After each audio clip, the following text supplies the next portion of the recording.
Hey guys, Colleen again. I finished cooking my red beans and rice with the red beans substituted for pintos, and you see it there. I found that substituting the beans was fine. I think the smoked meats, probably especially the smoked pork hock, is probably key to the flavor. And I did want to make sure to add that, let's see, it's currently 7:38 p.m. Beans are not harmed by, extra cooking.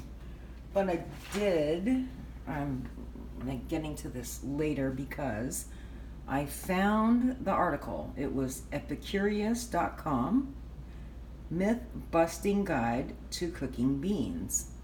And I would like to recommend to anyone watching this that you read that article because it makes cooking beans from dried easier and better tasting. If you kind of, get past all of the quote-unquote myth behind it. So anyway, I am ready to have something to eat. I have not eaten all day. I did decide to add some of this rice vinegar just a few minutes ago to the beans because I found something in search of that Epicurious article that said adding a little vinegar at the end would reduce any stomach upset from the beans. And I don't know, my stomach has been pretty delicate lately. It's just new for me.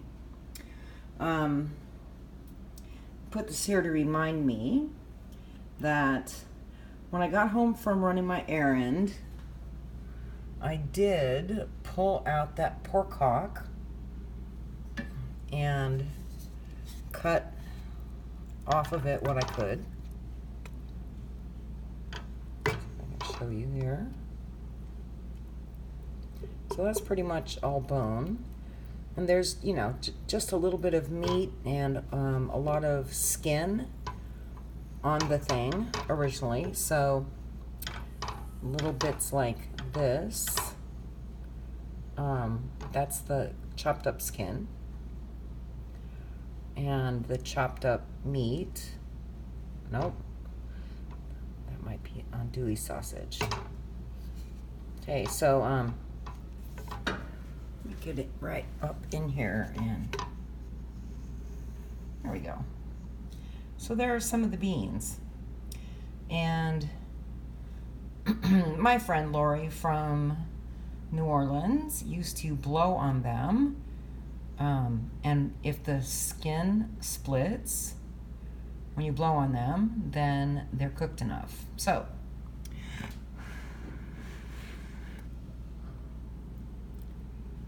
there you go. Like that one broke completely. Well, I don't know. One broke completely in half. One skin split a little bit. Blah blah blah. So they're definitely cooked enough to be creamy, which of course I knew before I went to the camera, because I have my tasting spoons. And it didn't need any flavor adjustment. I added, honestly, just a splash of this vinegar because that's something that's kind of new to me, actually. But it wasn't not enough to change the flavor of anything.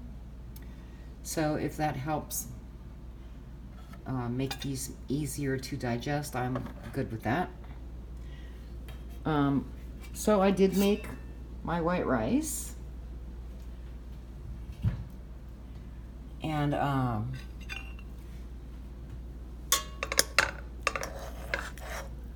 it's pretty well stuck together there.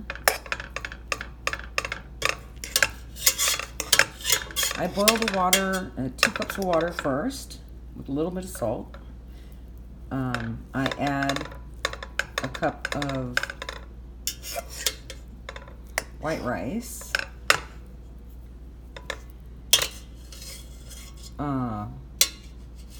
After the water is boiling.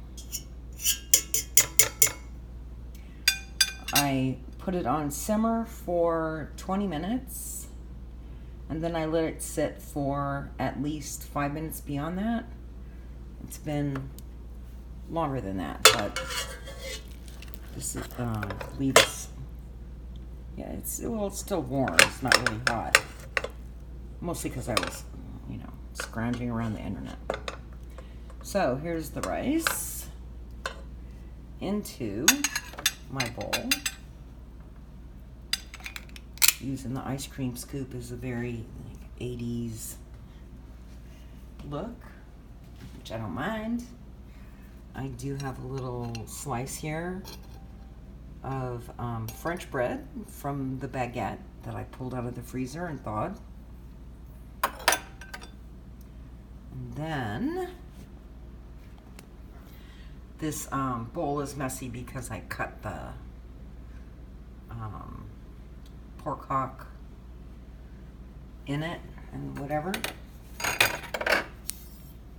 So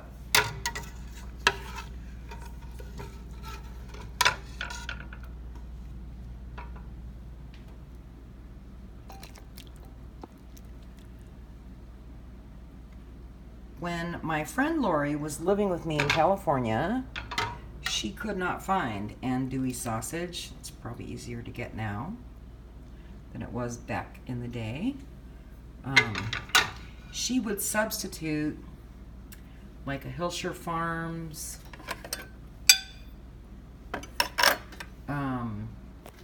smoked sausage or Polish sausage.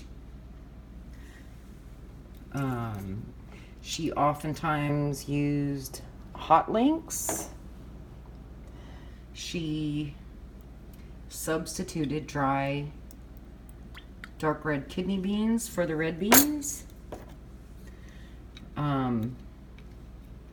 This is my first time actually substituting pinto beans for the red beans, mostly because I decided I wanted this. It's Monday, today's the day, and I didn't have the red beans in-house, nor did I feel like drop everything and go to the store for that.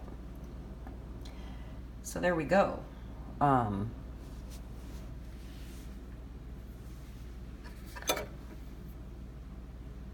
This would be part of the pork hock. That's also pork hock skin. That's kind of pork hock meat. There we go. There's some andouille sausage right there. But I have tasted this and it's divine. The house smells wonderful. And I haven't eaten anything today, so this will be my dinner, my one meal a day. And I have like a whole bunch of that left and a whole bunch of rice to go with it left. But you see like the saucy liquid, that is correct. In fact, I'd even grab more of that to put in my dish.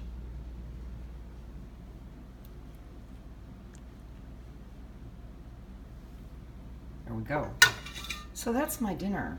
Yum. Tabasco to taste.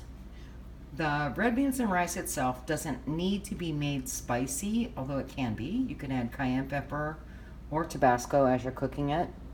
Up to you. It's really the smoked meats that bring the flavor, and I'm thrilled to know that pinto beans worked just fine. The flavor is right. You know, I've got my tasting spoons here. So 2 of them. and 3 I already used. I'm making sure that it turned out just right. Anyway, so that's the deal. Check in the description for the information on cooking from dry beans. It's a big cost saver. It's easy if you have a minute to wait for the beans. And it seems to be, there's more than one way to skin a cat here. So, okay, great. Have a good night. Bye-bye.